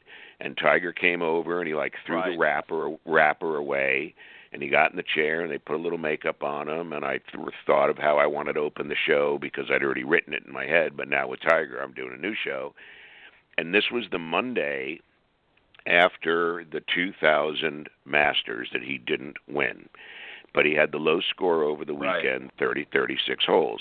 So this is the day after that tournament. This is the Monday night. Now, starting 2 months later in June, he would then go ahead and win the Slam. He would win the U.S. Open. He would win the British Open. He would win the PGA. Then he would win the Players' Championship in March. And then he would win the Masters the following April to hold the 5 most important titles at the same time. So he comes in just before then, and just after the last major he wouldn't win for the next 4, and just talked about his golf swing for a full hour. Actually, that show's on my website, peterkessler.com. I've got that show and then a Great Arnold show on there. And the one with Tiger is, if you see him and you watch even 5 minutes of that show, you say, I've never seen him like that. He was a completely different person. He was so giving and so open and so easy, and he would laugh, and Butch was fantastic. So Tiger, to go back to your original question of great guests, great shows, he was great television. Every time we did 7, 8, 9 shows, something like that, and he couldn't have been more fantastic. And he was wonderful to me away from the Golf Channel. If I would see him somewhere, he was great. We ran into each other by accident at Grand Cypress, a resort here in Orlando, and I was actually taking a lesson, and he was filming a commercial, and I finished my lesson, and I got in my cart, and I see they're filming a commercial, so I go over to see who it is, and it's Tiger. And so they're doing stuff to set up props for the next scene, and I go over, and he gives me a huge hello. And actually, this was after that Masters in 2000. Now that I think about it, no, it was right after the 2001 Masters, and he completes the Slam, and we talk about the Slam, and we talk about the Slam, and then he says to me, and this is just after the Masters in 2001 that he would win, and he said, "How come you left early on Friday?" And I said, "How come I left where early on Friday?" And he said, "Well, when I was playing the 7th hole on Friday at the Masters," he said "you were with me." He said, "You followed me all day Thursday," and then he said, "You followed me the first 7 holes on Friday," and then he said, "Then you didn't follow me the rest of the round." And I said, "How in the world would you possibly know that?" And he said, "Well, you were wearing a red shirt, and you were wearing navy pants, and you had on white shoes that I think were light golf shoes." And he said, "And the last time I saw you were walking up just inside the ropes, just outside the ropes, where at the Masters you can't go inside the ropes if you're with media. Other tournaments he could see me easily and talk to me or whatever, or give me a look or a slap against the hand." So he was I just found him to be, I had an incredible time with him. Yeah, and that was something that they always talked about Arnold Palmer as well, about his personality. It was always very engaging with obviously people in the media, but particularly with the fans. And that was something that I think that Tiger, a lot of times the media doesn't always, I think, get it right. I want to ask you something, Peter, before we go on, about your game. You mentioned, you were taking a lesson before you spoke with Tiger and that. Describe your game. How do you feel your game is, sort of the good, the bad, and the ugly of it? Well, from I became a decent player probably in my early 20s and got down to like a 4 or 5, and I was about that from 23 or 4 years old until I was in my early 40s, and when the Golf Channel started. And when the Golf Channel started, I was actually a legit 2. I played the back tees at the Blue Monster with Jim McLean and Bobby Mercer, who was, of course, with the Yankees, and shot 75. I could shoot. I was a steady 75 shooter. I didn't usually shoot better. I didn't usually shoot much worse either. I was pretty steady in the mid 70s, and then the Golf Channel started.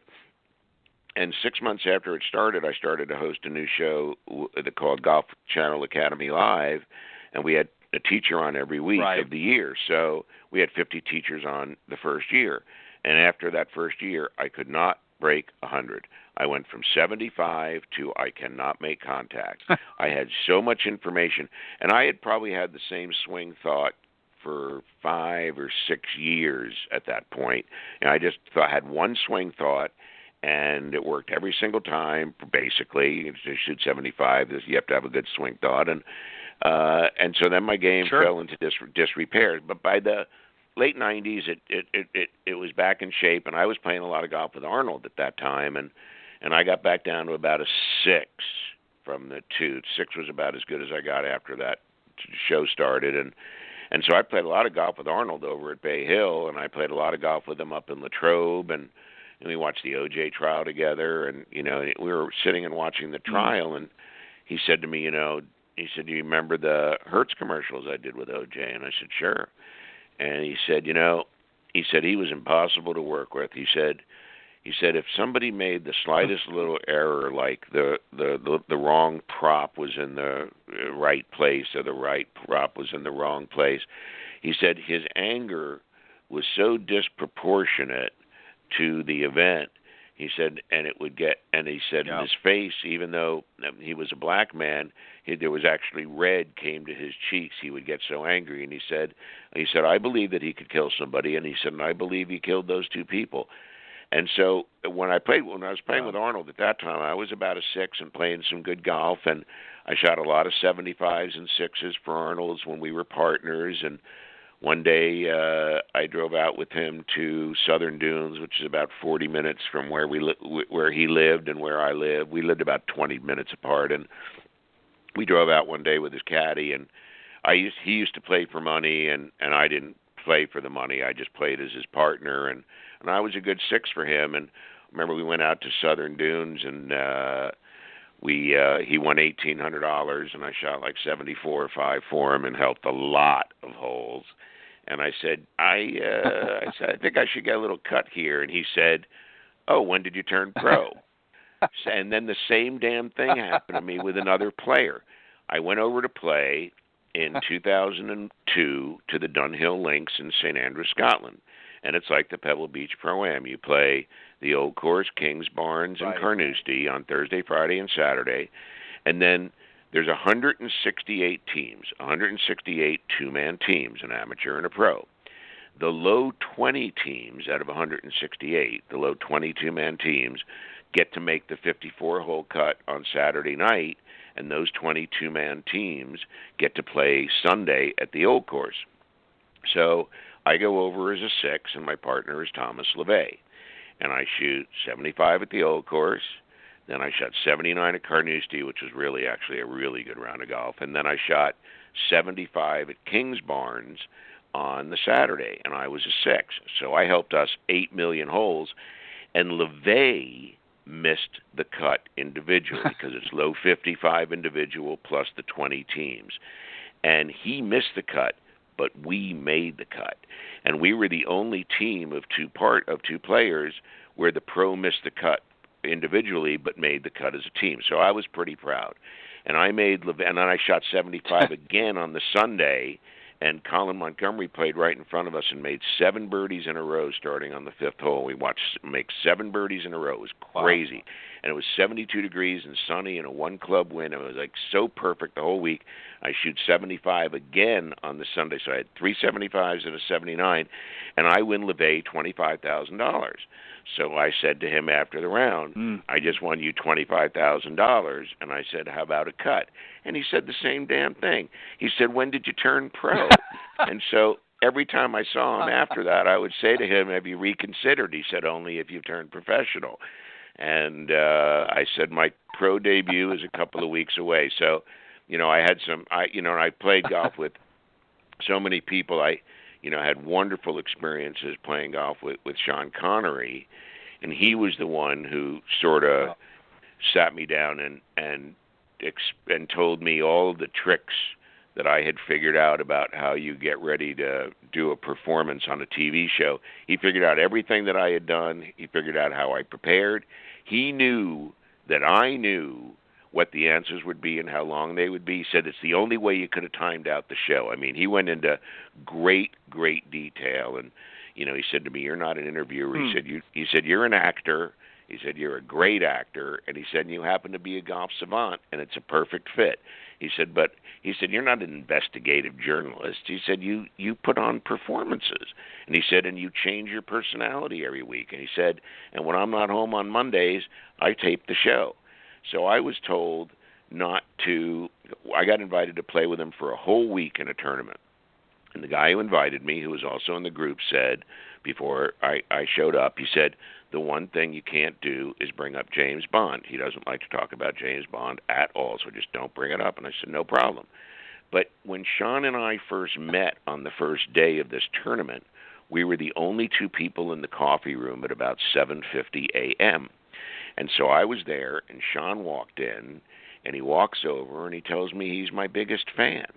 And I looked at him like, this is completely surreal. And so for 20 minutes, he told me all about me, and he talked about the shows and the whole thing, and talked about acting, and he talked about gifts and how they worked, and I totally knew what he was talking about. And so when that ended, I thought, look, this is like a mutual respect deal now. And so I'm going to definitely feel free to ask him anything I want. So we go to play our practice round, and he and I are in the same cart. And we hit our tee shots, and he was a really good 18, by the way, had a really good short game. And we get in the cart, and I said, so, 00, I said, who was the hottest Bond chick of them all? And that's where we started. And, I knew I was taking a very small risk at that point because of what had just happened. And he turned to me, and he said, Ursula Andress. And then he went into it for 15 minutes. And so about 20 minutes later, I'm in the cart with him, and the other cart pulls up, and I lean, and I didn't realize the other cart was there, and I turned to Sean, and I went, hey, 00, and I started to ask him a question, and I noticed the other cart, and I see my host, and he has turned ashen because he heard me call Sean, hey, 00, and Sean looked at him, Sean looked at me, and he looked over at our host, and he said, he's with me. And so we just had the best time. And he was a really good 18. He couldn't hit it very far. He was 71 or 2 years old because I played 2 years. Yes, he would have been 71 and 72. And the tournament goes on all week with one off day in the middle. He was 18. I don't think he ever shot over 90. He could get around the greens in regulation within 30 yards, within 40 yards. He couldn't quite get there. But he was a really good pitcher of the ball. From 30 and 40 yards, he was always like 12 feet or 14 feet, and sometimes he was 5 feet. But he was never 30 feet, and he never bladed one, and he never chunked one, and he never hit one soft, short, and high, and he never used a lob wedge. He always used a sand wedge for everything around the greens, which is something that I do, and I know some good players who don't use a lob wedge either, and I'm not a good player anymore, but he was so good with the sand wedge. So he never left himself a lot of stuff, and he made a lot of really easy bogeys, which were bogeys for net pars because he was an 18. So we won net and gross both years for both tournaments. It was fantastic. Wow. What a great story. Peter, do you have a favorite course that you like to play? Is there any? I mean, you've had obviously the pleasure of playing a lot of different courses around the world, but is there one that's special to you that for some reason you just really enjoy playing that particular golf course? Well, there's a couple that definitely come to mind. My current favorite is Friar's Head. Friar's Head is on sort of the north shore out near the end of Long Island. It's not real close to Shinnecock or Maidstone. It's a little ways away, and it was built by Coor and Crenshaw for a guy by the name of Ken Bakst, Bakst. And Kenny won the mid-amateur in 1997. And in 1998, I got to host the mid-amateur dinner, and so Kenny was the defending champion, and we got to know each other. And a few years ago, I saw him again because I hosted a dinner for all of the former mid-am champs in one place at one time, and gave a little speech about each one of their rounds that had been their final round in winning the mid-am. And so Kenny and I spent some time there, and so I had heard about Friar's Head, but I didn't realize that Ken owned the golf course, and so I called Scotty Sayers, who's Ben Crenshaw's agent and lawyer and friend of 30, 40 years. And I've known Scotty for a long time, and I've known Ben for a long time. And I said to Scotty, I keep hearing all this stuff about Friar's Head, and can I go play it? And he said, yeah. He said, your friend owns it. I said, who? He said, Ken Bask. I said, Ken Bask? He said, yes. So I called Kenny, and my 30-year-old son, who's starting to become a golf historian, lives in New York, and so he invited my son Kevin and I, who just turned 30 on Bobby Jones's birthday, and my wife's birthday is also Bobby Jones's birthday, so we got a lot of important stuff going on. And so Kevin and I went out and played Friar's Head. It's so ridiculous. First of all, the only way you know it's a course, it's of any course I've ever played that's private, where it has like a secret entrance, this is the most secret. It just has an old-fashioned mailbox with the red flag on it, sitting at the end of what looks like a little driveway, and it just has the street number on it, and it doesn't say anything, but that's the course. And you turn in, and then all of a sudden it opens up into this road, and it's the most unbelievable thing. Every hole is so unbelievable, just takes your breath away. And the way they have the teeing ground, you can sort of like walk to anywhere on the teeing ground you want and put your tee in the ground to pick a length of hole that's appropriate for the skill that you do or don't have. And so every hole you're playing it from the right distance, where it's not asking too much on your second shot on a par 4 and so forth. And the thing is rolling and dunes, and it looks so much like Cypress Point, which I'm so crazy about. And so we played there several times, and the last time that I wrote to Ken after we played last October, I said to him, a day at Friar's Head, sheer bliss. And when he wrote me back, he said he liked the phrase so much that he copyrighted it, a day at Friar's Head, sheer bliss. And so Friar's Head is really right at the top of my list, but Pine Valley is at the top of my list too. It's the place where I had the best ball striking round I ever had. In 1985, I was living in Rye, New York, very close to Gene Sarazen's Harrison. As a matter of fact, it's the next stop on the train because it's the next town. And I lived in Rye, and I get a phone call at 1 a.m. from a guy who's now down at Pine Valley, a friend of mine, and he said, hey, our 12th guy didn't show up. He said, if you can get down here and leave like in a little while, we'll leave one of the rooms open for you, and we're going to have breakfast at 7 and play at 8. And I said, I'm on my way. So I drove down to Pine Valley, and I got there about 4:45 in the morning, and then I went into what was basically a dorm and found an empty room and started looking at the golf magazine, and it had the instructional showing Hogan's famous pane of glass, and that you want to make sure that your arm swing is under this imaginary pane of glass that goes from your shoulders to the golf ball on a 45-degree angle, basically. And so I thought, there's a good swing thought, because I hadn't been playing very well. And we started on the 10th hole at Pine Valley, which is a wonderful par 3, and I remember we didn't hit balls first, and since it was an 8-iron was the first shot, and I just hit the best 8-iron right next to the hole, just thinking about the pane of glass. And I went on to hit 16 greens in regulation. I missed hole number 16. I missed the 16th green itself by a yard. And then when we made the turn, I bladed it over number 1 and made double bogey, and then hit the numbers 2 through 9 and hit all the rest of the greens. And I shot 75, which was a really good score at Pine Valley, and I was probably a 5 or 6 or something at the time, so it was a particularly good score. But it was definitely the best ball striking round that I ever had. And so I remember the round vividly, and I remember the course so fondly, and I know the greens are probably much, much faster now than they were at that time. But Friar's Head would be up there, and Pine Valley would be up there, and Cypress Point. I was able to play there at the end of last June when I was out in California for an outing, and I played with a good friend of mine, and we teed off at 7:15 in the morning. We were the first twosome, and we played 18 at Cypress Point, and I think I shot 80 or 81. I didn't break 80 because you would remember that, but I knew it was still a good score, and I didn't have any 3 putts, and I didn't make any doubles. I remember that. And that's not easy to do at Cypress Point, especially the no 3 putting. And then we were supposed to drive up and play the Olympic Club, and this guy's 20 years younger than I am, and all of a sudden he's making excuses, and he doesn't want to play, and he's whining, and he wants to go back to the hotel because he left something.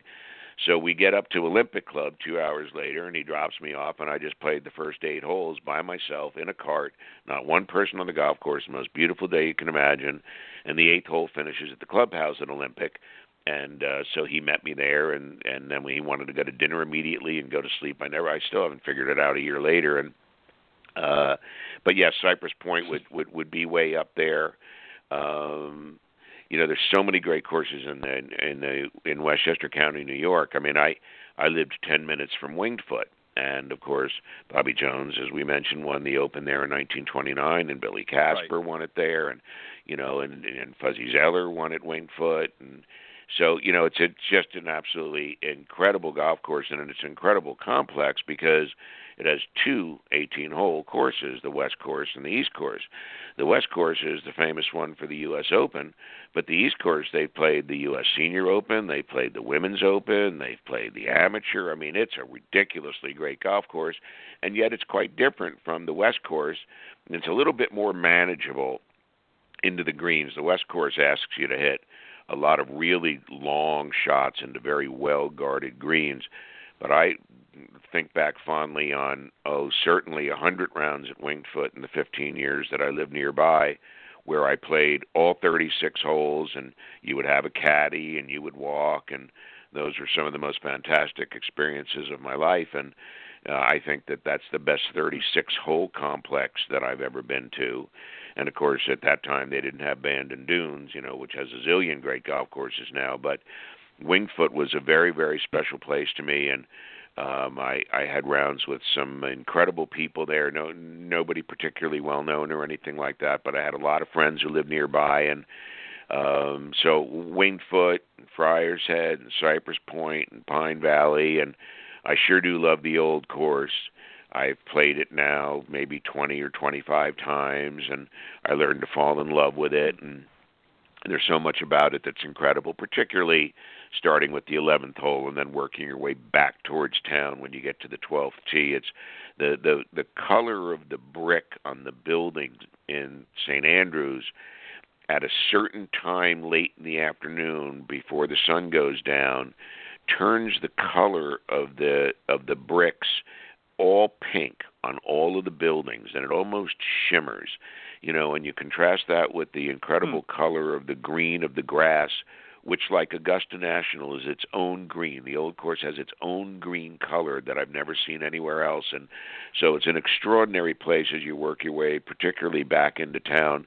The holes are harder, they're more fun, they're tougher, it's into the wind, and you're finding yourself walking into the center of a town, and a sleepy little town, and so that's high on my list too. Wow. That it just is interesting to listen to you talk about some of the different courses that you've played, and the memories that you to this day still hold true. It's fascinating to listen to you talk about some of these great courses that you've played. I want to ask you something though, Peter. because you mentioned Palmer and Nicklaus and Player, in their day they were considered the big three. Do we have a big three today? And if so, who would they be in your mind? No, this is a whole different deal. This is a very, very unusual time. If you go back, say, to the 1890s, you had three guys who were the first great triumvirate of golf. You had Harry Vardon and James Braid and J.H. Taylor. And Taylor and Braid each won 5 British Opens, and Harry Vardon won 6 British Opens, which is as many as anybody's ever won. Tom Watson has 5 British Opens. And so you had 3 great players at a time where there weren't a lot of great players, but these were the 3 best. And then after World War I and their time had passed, you then had, during the 1920s and early 1930s, another triumvirate. You had Jones and Hagen and Sarazen. Now, Jones was the best player of the 3, but you had 3 terrific players, and Sarazen won 7 major championships, and Hagen won 11 major championships, and Jones won 13 major championships. And Vardon, by the way, also won a U.S. Open in 1900 to have 7 Open championships between U.S. and British. And so then you had another triumvirate after that. It was crazy. You had Byron Nelson and Sam Snead and Ben Hogan, another triumvirate. And then what happens after that? Another triumvirate. You've got Nicklaus, and you've got Palmer, and you've got Player, even though Nicklaus, of course, as in the case of each of the triumvirates, there was one player who was a little bit more dominant. And, of course, among those 3, it was Jack. Then things changed because Jack Arnold was still relevant in the early 70s, but the big days were behind him. Player still played well, won the Masters in 74 and the Masters in 78 and the British Open in 74, and so he stayed relevant and winning major championships. But then there was a new group of guys to take on. All of a sudden you had Lee Trevino, who would win 6 major championships. And then as Gary Player faded a little bit out of the picture after 78, Jack hung in and won the U.S. Open and the PGA in 80, and then at that point now he's beating Seve, and he's beating Ben Crenshaw, and he beat Tom Weiskopf, and then Watson, became the best player from 77 really through 83, 84. But you had a situation where you went from great triumvirates forever to Jack taking on a series of guys, most notably Lee Trevino and then Tom Watson. And then you had this odd period where you had a host of terrific players. You had Greg Norman, you had Nick Price, you had Tom Kite, you had Curtis Strange, and you had Nick Faldo, and Seve was still playing some decent golf into the late 80s. But even though Norman was the number 1 player for most of a 10-year period, because he only won 2 majors, he wasn't really the dominant player, because while Greg was winning 2 major championships, Nick Faldo was winning 6, 3 times as many. And so you didn't have one guy who stood out, and you didn't have just 3 guys. It was a revolving cast. And then, of course, we know about Tiger, which was like the golden period of Jack Nicklaus, where nobody could compete with Tiger. Now we have a completely different situation. We have a host of guys who are playing, in my view, musical chairs. You've got Rory and Dustin and Jason Day and Jordan Spieth and Justin Thomas. I mean, it's a big group of guys. And now, with Phil playing good again, he's in the mix. And with Tiger looking like he's going to play some decent golf, he's in the mix. And so what you have is a bit of musical chairs. The reason why it's musical chairs and why you can't say there's just 3 guys, because there's not just 3 guys, is because the hardest thing to do in golf is to win a whole bunch of major championships. Look at the 1970 through 1980. That's 44 major championships. Of the 44, Jack won 10. 10 out of 44 from 70 through 80. Think about that. 10 out of 44. Mm-hmm. He also finished second 8 times. So he had 18 firsts or seconds out of 44 major championships from 1970 through 1980. It means 2 things. It means, 1, he knew how to win major championships, which is the hardest thing to do. But the second hardest thing to do is to be consistently in position to win them. And Nicklaus did that, and Jones did that, and Hogan did that, and Tiger did that. But now we don't have anybody who does that. We don't have a player or 1 or 2 players that you can pretty much count on being part of the proceedings on a Sunday afternoon in a major championship, because being consistent is a really hard thing to do. Think of Phil Mickelson's career. It's been built on a series of 2, 3, or 4 good weeks a year and a whole lot of iffy weeks, a whole lot of top 25s, top 15 through 25th place, a lot of that stuff for Phil over the course of his career if you look at the data points on the graph. So Phil has been particularly inconsistent. That's why he and Tiger didn't have lots of head-to-head matchups in major championships, because Tiger was always there and Phil was there on occasion, and BJ was there on occasion, and Ernie Els was there on occasion. And so now you don't have anybody that you can rely on to be there most of the time. Now, Jordan Spieth's trying to make a pretty good case for being that guy, and that's one of the reasons why the first major championship of this year, with so many guys being easy to tab as a contender, and we saw after the first round that you have most of the guys that you thought would contend ultimately are already contending in the first round, which is a dream scenario for everybody, because that's what you root for. And it so rarely happens. You had the year that Spieth won the Masters. It was over at lunchtime on the Friday because he started 64, 66, and nobody got a sniff of him the rest of the week. And so because you don't have anybody who can win a lot of majors right now, now Jordan's still young and Rory is still young, but Rory's got, you look at history, and most of the guys who won multiple majors tend to win most of them by the time they're 35. Arnold was done then, Watson was done then, lots of guys were done then. Very few guys won in their 40s, like Jack and like Gary Player. And so right now we're going to find out who maybe is good enough to be consistently in contention to be able to close multiple majors beyond what they have now. And I think Jordan's got a shot at that, and I think that Justin Thomas has got a shot at that. I don't like Dustin Johnson's chances. Dustin's 34. Right. At 34, he's got 1 major, and Tiger had 14. You don't start winning usually a lot of majors at 34 now. That's the one thing about today's fitness and health, is that, 35 is like maybe the old 30. And, Dustin Johnson's a ridiculous athlete. I mean, he can do incredible things with his body. And so I think of him as a young 34. And so there's still time for him to add multiple majors. I don't see it happening. So I think that Justin has a chance to be that player. I think that Jordan Spieth has a chance to be that player.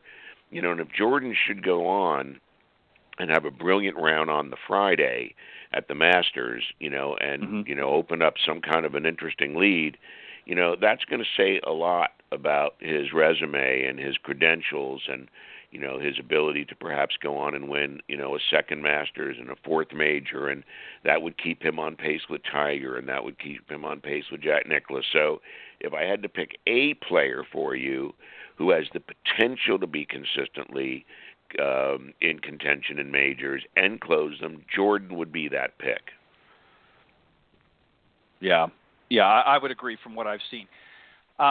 Peter, we're getting to the close here, unfortunately, I hate to say, just when things were warming up. But I want you to take just a couple of minutes, if you can, because we're literally on the cusp of closing off.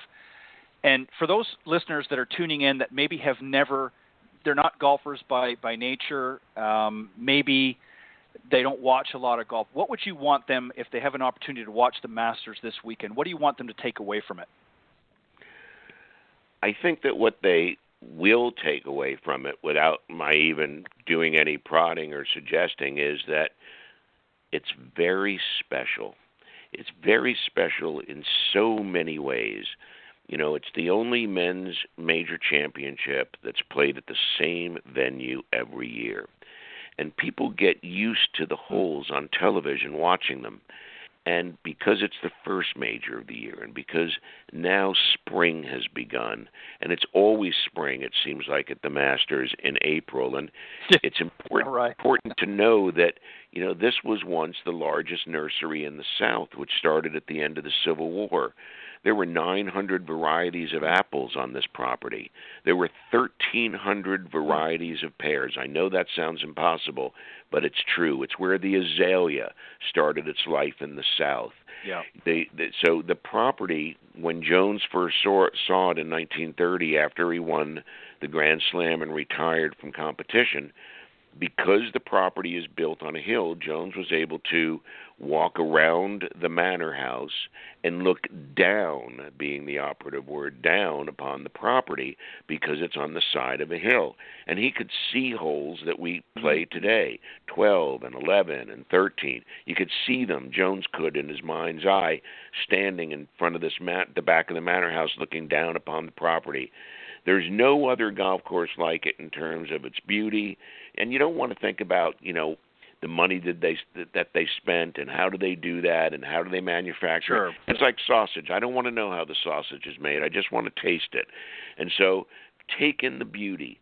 Take in the fact that everybody who wins there gets to come back again and hang out and be at the Champions Dinner and play in the par 3 contest, and that there's a lot of family and friends who follow the players. And this is an important tournament to win, maybe the most important of them all, because you get to go home every year to Augusta National as a champion, every single April when the Masters begin. So take in the beauty of the golf course, take in the fact that there were elevation changes, and try to look for those changes so you can appreciate that it's been built on the side of a hill, and take note of the fact that the people who start to work their way to the top of the leaderboard are going to ultimately be identified by Sunday as the true contenders, no pretenders on Sunday afternoon. So the best players in the world will be the ones from whom the champion is going to be chosen. Well said. Perfect. Well, Peter, I want to thank you for giving me the honor to come back again on the show. And you have an open invitation to come back anytime you want. I enjoy listening to, you just have a wealth of knowledge about the game and a very interesting perspective. You know, we often hear sometimes, you know, when we watch some of the sports analysts and other announcers on TV, and it's very analytical, and it's very a lot of diatribe, to be quite honest, and it's very refreshing to hear. There's obviously a lot of deep passion that you have about golf in general, not just about playing the game, but just about its history, and obviously, understandably, it's been a passion of yours for many, many decades, and I appreciate you sharing them with my audience this evening. So thank you, Peter, for honoring us with some great stories once again. Oh, you ask me such good questions, and you always get me going, and I'm always thrilled to be on the show, and it's terrific, and you've got a great reputation, and I know people really enjoy being on and listening to the show, so I'm just, you know, very, very pleased that you would include me, and I'm happy to join you anytime you like. Well, thank you, Peter, and much continued success, and I may reach out a lot sooner than you think, because I enjoy listening to the many stories that you have to share, and I know you have thousands of them. And as I said, you have an open invitation to come back anytime. If there's something that you want to share some evening, you know how to reach me, and by all means, we'll set it up. But thank you very much once again, Peter, and enjoy the Masters this weekend. You too, and I look forward to seeing your swing. All right. Thank you. All right. Have a great evening. Welcome. All right, that was my very special guest this evening, Peter Kessler, legendary golf announcer known as The Voice, and just a fantastic storyteller, just knows so much about the game, and I'm very flattered and very honored that he has agreed to come on the show and share some of that wealth of knowledge with my audience, and I appreciate it very much. And I want to thank, obviously, the Coach's Corner panel, Bill Abrams and Chuck Evans, for doing a great job as well on the Coach's Corner panel tonight, and I look forward to having those two come back again and sharing some of their thoughts and viewpoints about the game as well. And on that note, thank you to all of you listeners from around the world for faithfully tuning in each and every week to Golf Talk Live. And it's people like Bill and Chuck and of course Peter. It's through all of their talented efforts that help to make Golf Talk Live a first-class show. And it's, of course, all of you, the fans and listeners to the program, for faithfully tuning in that have helped to build it to what it is today. And it just keeps growing and growing each and every week. And I want to thank you from the bottom of my heart, excuse me, for all of you. So enjoy, as Peter said, enjoy the Masters. Take in all of the beauty of not just the golf course, but just the aura, if you will, of Augusta National. Enjoy the Masters this weekend. Win, lose, or draw, whether your player wins or not, just enjoy the experience. And for those of you that have never played golf or maybe don't know a lot about the golf game in general, implore you to watch the Masters this weekend. Even if you only watch the Sunday round, if you don't want to watch all 4 rounds, that's fine. Well, 3 left now, but watch the Sunday round and just watch some incredible play and just, again, take in the beauty of the surroundings. And on that note, I will be back next week with another great Coach's Corner panel and another great guest, of course. And I look forward to you joining me each and every Thursday here on the blogtalkradio.com network, here on Golf Talk Live. God bless everybody and have a great weekend.